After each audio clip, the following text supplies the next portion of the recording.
नमस्कार दोस्तों, आप सभी का बहुत-बहुत स्वागत है हमारे YouTube चैनल ट्रेड प्लानर्स में। तो आज हम एक और अपकमिंग आईपीओ को डिस्कस करने वाले हैं और जिस कंपनी के आईपीओ की आज हम बात करने वाले हैं, उस कंपनी का नाम है ज़ैगल प्रीपेड ओशन सर्विसेज। तो आइए पहले कंपनी की डिटेल्स चेक कर लेते हैं। तो देखिए, कंपनी स्टैब्लिश हुई थी 2011 में। इस कंपनी का जो बिजनेस मॉडल है वो काफ़ी यूनिक है और ये मार्केट लीडर भी है अपने बिजनेस मॉडल में। ये कंपनी फिनटेक प्रोडक्ट्स और सर्विसेज प्रोवाइड करती है। देखिए, जो फिनटेक होता है, फिनटेक का मतलब होता है टेक्नोलॉजी का यूज करके फाइनेंशियल सर्विसेज और प्रोडक्ट डिलीवर करना कंज्यूमर को। देखिए, इनके पास एक डाइवर्सिफाइड पोर्टफोलियो है सैस का, यानी कि software as a service portfolio, जो कि बिजनेस एक्सपेंसेस को मैनेज करता है। इनके प्रोडक्ट्स और सर्विसेज से बिजनेस को स्पेंडिंग मैनेजमेंट, रिवॉर्ड्स, एम्प्लॉयज और चैनल पार्टनर्स के इंसेंटिव मैनेजमेंट, मर्चेंट्स के गिफ्ट कार्ड मैनेजमेंट में मदद मिलती है। इस कंपनी के कई बैंकिंग पार्टनर्स हैं, जैसे कि IndusInd Bank, Yes Bank, NSDL payment bank et cetera. इन पार्टनरशिप के जरिए कंपनी ने ओवर 50 मिलियन को ब्रांडेड प्रीपेड कार्ड्स इशू किए हैं, जो कि कंट्रीब्यूट करते हैं 16% of India's total prepaid transaction volume as of 31 March 2023। देखिए, कंपनी है जो वो काफी डिफरेंट इंडस्ट्रीज को सर्व करती है, जैसे कि banking and finance, tech, health care, manufacturing, FMCG, infrastructure, automobiles. और इनके कुछ मेन जो क्लाइंट्स हैं वो है जैसे कि Tata steel, persistent system, Vtech, Inox, Wockhardt, Hiranandani groups और ग्रीन प्लाई इंडस्ट्रीज। तो ये थी कंपनी की डिटेल्स। देखिए, कंपनी की डिटेल्स हमने अच्छे से चेक कर ली है और बाकी आप कंपनी के बारे में और जानना चाहते हैं तो आप इनकी ऑफिशियल वेबसाइट पे भी एक बार विजिट कर सकते हैं और इसके बारे में थोड़ी बहुत और जानकारी ले सकते हैं। तो चलिए, अब थोड़ा हम आईपीओ की डिटेल्स चेक कर लेते हैं। लेकिन उससे पहले, अगर आपने अभी तक चैनल को सब्सक्राइब नहीं किया है तो प्लीज़ पहले चैनल को सब्सक्राइब कर लीजिए और अगर आपको वीडियो इन्फॉर्मेटिव लग रही है, पसंद आ रही है, तो प्लीज़ वीडियो को लाइक भी कर लीजिए। तो चलिए बात करते हैं आईपीओ की डिटेल्स की। तो सबसे पहले बात करें आईपीओ की ओपन डेट की, तो वो है 14 सितंबर और आईपीओ क्लोज होगा 18 सितंबर को। फेस वैल्यू है ₹1 पर शेयर और जिस प्राइस बैंड में ये आईपीओ लॉन्च हो रहा है वो है 156 से लेकर ₹164 पर शेयर। देखिए, हमने इसमें 164 पे ही, यानी कट ऑफ प्राइस पे ही इसे अप्लाई करना है। और लॉट साइज की बात करें तो 90 शेयर्स का एक लॉट रहेगा।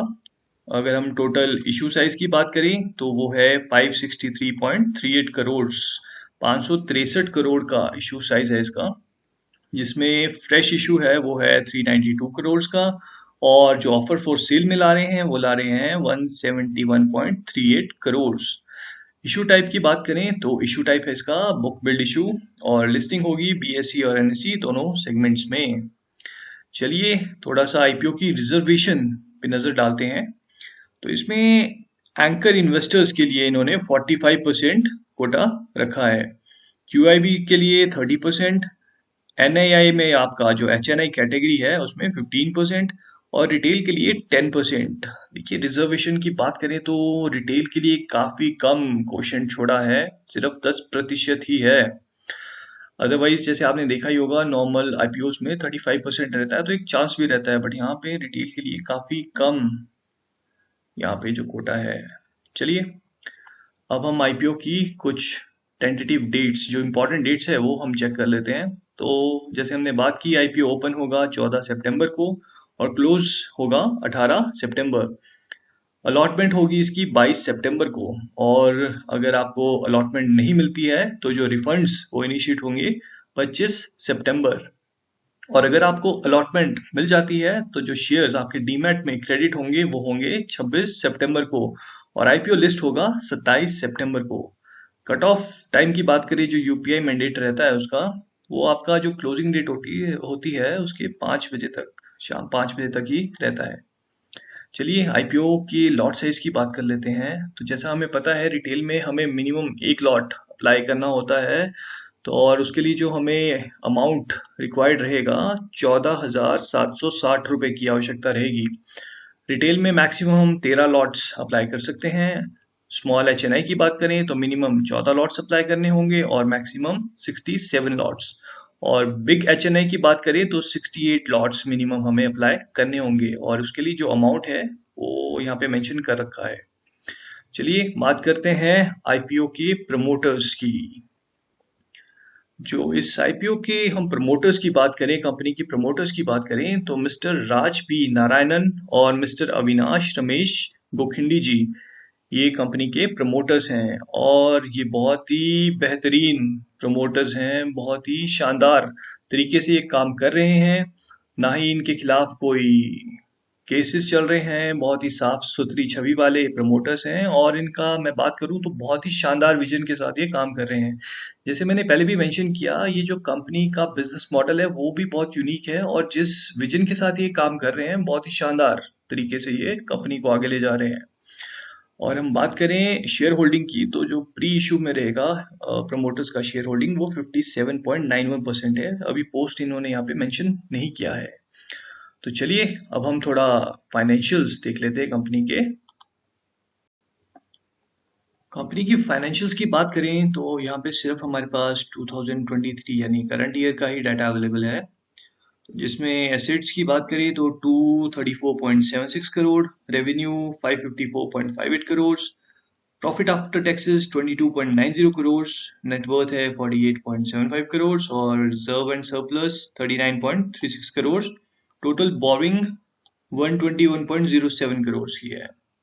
देखिए बाकी प्रीवियस ईयर का डाटा होता तो हम बेहतर तरीके से इसे कंपेयर कर पाते, बट यहाँ फिलहाल इसी साल का है तो डाटा तो पॉजिटिव लग रहा है बट हम कंपेयर नहीं कर पाएंगे क्योंकि प्रीवियस डाटा अवेलेबल नहीं है। की परफॉर्मेंस इंडिकेटर्स की बात करें तो पीई रेशियो इसका 66.67 जो कि एक बहुत हायर साइड पे है। मार्केट कैप की बात करें तो 2002 करोड़ की मार्केट कैप है। आरओई 46.98%, आरओई तो काफ़ी ठीक ठाक है। डेब्ट टू इक्विटी 2.48, ये भी थोड़ा हायर साइड पे है। देखिए थोड़ा सा मैं यहाँ पे मेंशन करना चाहूँगा कि ऐसा इनका जो बिजनेस मॉडल है वही बहुत यूनिक है, अलग तरीके का है और उनके यहाँ पे कंपिटिटर्स भी ऐसा नहीं है, क्लियर कंपिटिटर्स। तो इस वजह से यहाँ पे थोड़ा सा जो ये इंडिकेटर्स है फाइनेंशियल्स डिटेल्स भी हमारे पास प्रॉपर अवेलेबल नहीं है, तो हम फाइनेंशियल्स के बेसिस पे तो यहाँ पे कोई डिसीजन नहीं बना पाएंगे। तो कंपनी के ऑब्जेक्टिव्स देख लेते हैं कि किन ऑब्जेक्टिव्स के लिए कंपनी आईपीओ लेकर आ रही है। तो कस्टमर एक्विजिशन एंड रिटेंशन इनका पहला जो मोटिव है, ऑब्जेक्टिव है वो ये है। दूसरा है the development of technology and products और रीपेमेंट ऑफ सर्टन बोरोइंग्स। देखिए कंपनी अपनी बोरोइंग्स को कम करना चाहती है जिससे एक डेब्ट फ्री कंपनी बन जाए और आगे के लिए इनके लिए बढ़िया रहेगा। और अपनी टेक्नोलॉजी जैसे कि टेक रिलेटेड कंपनी है और ये अपनी टेक्नोलॉजी पे ही काम करना चाहते हैं। तो ये थे कंपनी के ऑब्जेक्टिव्स। तो आइए दोस्तों अब हम बात करें कंक्लूजन की कि क्या हमें इस आईपीओ में अप्लाई करना चाहिए या नहीं। ग्रे मार्केट प्रीमियम क्या चल रहा है, आईपीओ के लिए मार्केट में क्या रुझान है। लेकिन इससे पहले कुछ जरूरी बात, अगर आपने अभी तक अपना डीमेट अकाउंट ओपन नहीं किया है तो डिस्क्रिप्शन में हमने कुछ लिंक शेयर किए हैं जैसे कि अपस्टॉक्स, जीरोधा, ग्रो के। आप इनमें से किसी भी डिस्काउंट ब्रोकर के पास अपना डीमेट अकाउंट ओपन कर सकते हैं और अच्छे अच्छे आईपीओस में अप्लाई कर सकते हैं। तो चलिए बात करें इसके जीएमपी की। तो जो ये आईपीओ जब से लॉन्च हुआ है तब से अभी तक इसका जो जीएमपी है वो 15 रुपए से 30 रुपए के बीच में रहा है, यानी 9% से 20% तक। और करंट जीएमपी की बात करें तो फिलहाल अभी 16 रुपए इसका जीएमपी चल रहा है। इशू प्राइस का 164 है और लिस्टिंग गेन यानी 9.76%, यानी 10% के आसपास इसका अभी फिलहाल लिस्टिंग गेन चल रहा है। जीएमपी की बात करें तो इतने अट्रैक्टिव जीएमपी नहीं है और सब्सक्रिप्शन फिगर्स भी फिलहाल कुछ खास नहीं है अभी तक। तो अभी के सिनेरियो में तो अप्लाई करना काफी रिस्की है, बाकी हम देखते हैं मंडे को कैसा रहता है इस आईपीओ के लिए रुझान मार्केट में। सब्सक्रिप्शन फिगर भी आने देंगे थोड़ा सामने, और जीएमपी भी देखेंगे। अगर कोई अच्छी अपॉर्चुनिटी हमें नजर आएगी तो ही हम इस आईपीओ में अप्लाई करेंगे, अदरवाइज नहीं, क्योंकि काफी रिस्की रहेगा। बाकी हम अपने फ्री टेलीग्राम चैनल पर इसकी सारी अपडेट्स आपसे शेयर करेंगे और आपको बता देंगे कि इस आईपीओ में आपको अप्लाई करना है या नहीं।